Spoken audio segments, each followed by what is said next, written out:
Yo, what's going on, guys? It's Rick here with RR Sports, and today I'm bringing you the top 5 hitters over the last roughly 7 days in the MLB. And I know it's on a different day than we normally have, but me and Ryan talked about it, and we think it's best that I post these later in the week. So I'm going to be planning on getting these out on Thursdays. I know it is Friday today, but last night when I went to record it, I had like some crazy vertigo, and it just was not going to happen without literally throwing up on camera. So we're posting it today. We're going to jump right into it here. No wasted time. Coming in, this is the first time I've actually done this. We're going to have an honorable mention today because he has had such a spectacular last couple weeks and he hasn't made a list yet.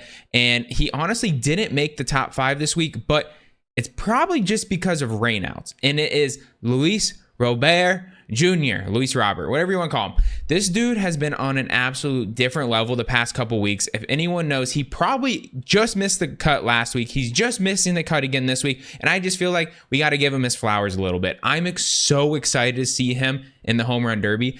I actually think he has a legitimate chance at winning it because his swing is just so effortless. Like, he is just, first of all, built like a goddamn god. And when he goes up there, it looks like he's hardly swinging the bat and the ball goes 500 feet. So I think he has a great shot at winning the home run derby. For the people out there are betting on him, I think there's a good chance. He's either going to like completely bust and do horrible because he plays for the White Sox, or he's going to come out and just show out. So Luis Robert coming in our first honorable mention ever, but let's hop into the top 5 today. Coming at number 5, we have Kyle Tucker. So Kyle Tucker over the last 7 days is hitting .429 with a .484 on base percentage, 3 home runs, the big number here, 11 RBIs, and an OPS just under 1,300. The dude's absolutely raking. You know, he doesn't have like the most conventional swing in the MLB. I bet you there's a lot of coaches that in his life and throughout maybe even his amateur career before his professional career, like if his swing was similar, I really wonder because like it's almost a little loopy at times. Like he comes around the ball a lot and it's very unusual, especially for someone in the major leagues. And obviously at an elite level of Kyle Tucker, I mean, at this point, he's got to be a top 10 outfielder roughly in the MLB. So, I mean, he is very impressive at all times, but he's on an absolute hot streak right now. 7 runs, 11 RBIs. I mean, that's 18 runs on his own. So absolutely phenomenal. On fire right now. Don't have to say anything more. Coming in at number 4, one of my personal favorite swings in MLB, Alec Bohm of the Philadelphia Phillies.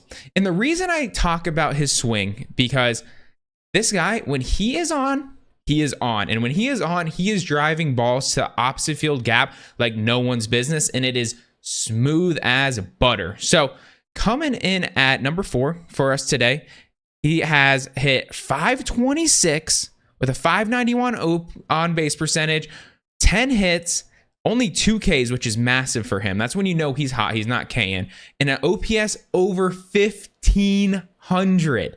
So Alex Bohm, you would like to see a little bit more power out of him. I mean, even on this hot streak, he only has 2 home runs, which is fine. It's 7 days. I mean, 2 home runs is great in 7 days. But just over his career so far, I feel like his power has been a little underwhelming. And I do think at some point it's going to click. He's just such a big guy. You think I would easily transition, but he's really just a doubles guy at the end of the day. So we'll see if it ends up transitioning because he's still so young. But Alex Bohm coming in at number 4, absolutely on a tear right now. Coming in at number 3, I still can't believe the A's let this guy go. Matt Olson. So over the years, we all know that the A's have just completely not signed anyone. Like they have Matt Chapman over there having a great year in Toronto, Matt Olson, catcher, drawing a blank right now, Sean Murphy. So many great players in the MLB have just come from that A's organization. And Matt Olson, I thought was the no-brainer. Like you had to sign this guy and they didn't. And honestly, I thought Atlanta actually overpaid him a little bit, but it's still not that unfriendly of a contract for a guy that he does have 40 plus home run power for you every year. Like if he stays like above 220, you're getting 40 home runs and you're way over pace on that. This year, he's pushing 50 plus, and maybe if he stays high, he might even get close to 60 this year because he's on a different level. Over the last week, he is hitting .478 with 3 home runs, .556 on base percentage, 3 Ks, which is amazing for him. Like that's probably a career low in a 7-day span is 3 Ks over 7 days. I mean,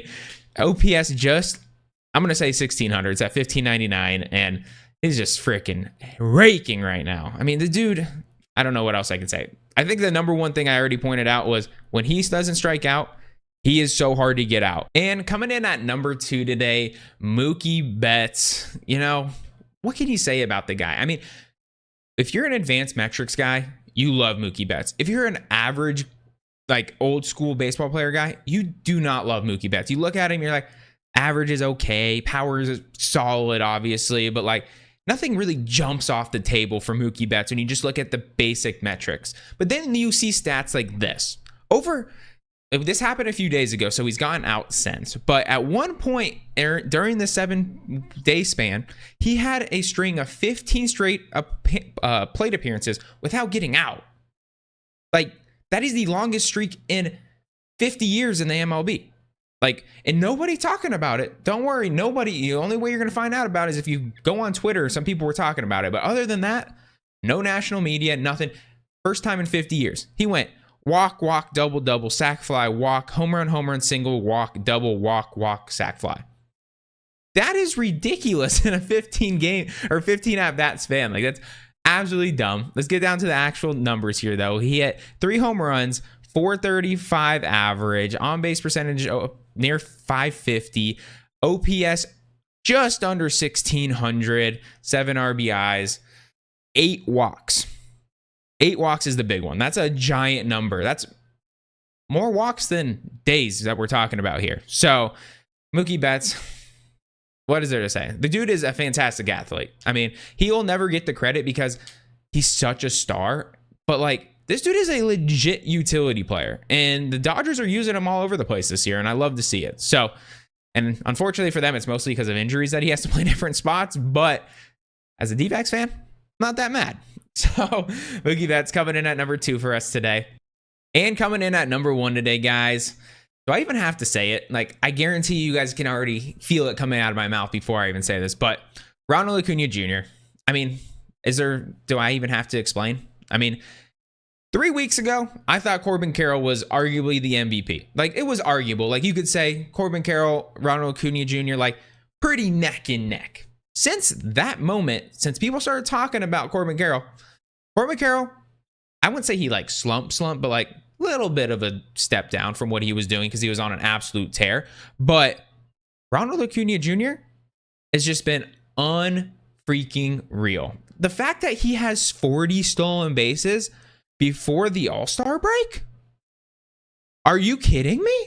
Like, that, we're not even talking about the bat. And I mean, the bat's been special for ever since he even first got noticed in the minor leagues. I mean, the dude's ridiculous, but past 7 days, 7 runs, 2 home runs, only 3 RBIs, which maybe could have pushed him lower on the list, but we put him up there because also 5 stolen bases,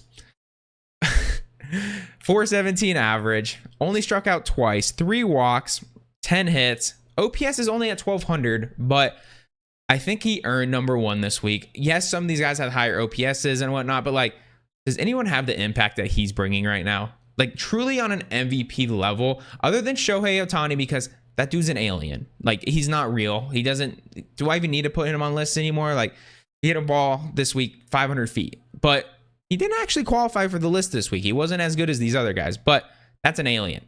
Ronald Acuna Jr., he is, if Ohtani was not in the league, what he's doing right now is some of the best stuff we've ever seen. There is a legitimate chance this guy goes 40-60. Like, he legit might go 40-60, 40-70 this year, which would be the first time anyone's ever done that. Like, it's unbelievable. Please stay healthy. Please, please, please, because we all know that's always been his issue. So please stay healthy. Please stay healthy. Please stay healthy. Prayer circle. Give us our energies. But yes, Ronald Acuna Jr. comes in at number 1, guys. If you guys think that there's anyone I missed on this week's list, let me know down in the comments. That is going to be all for me today. I love you guys. Have a great rest of your day, and peace out.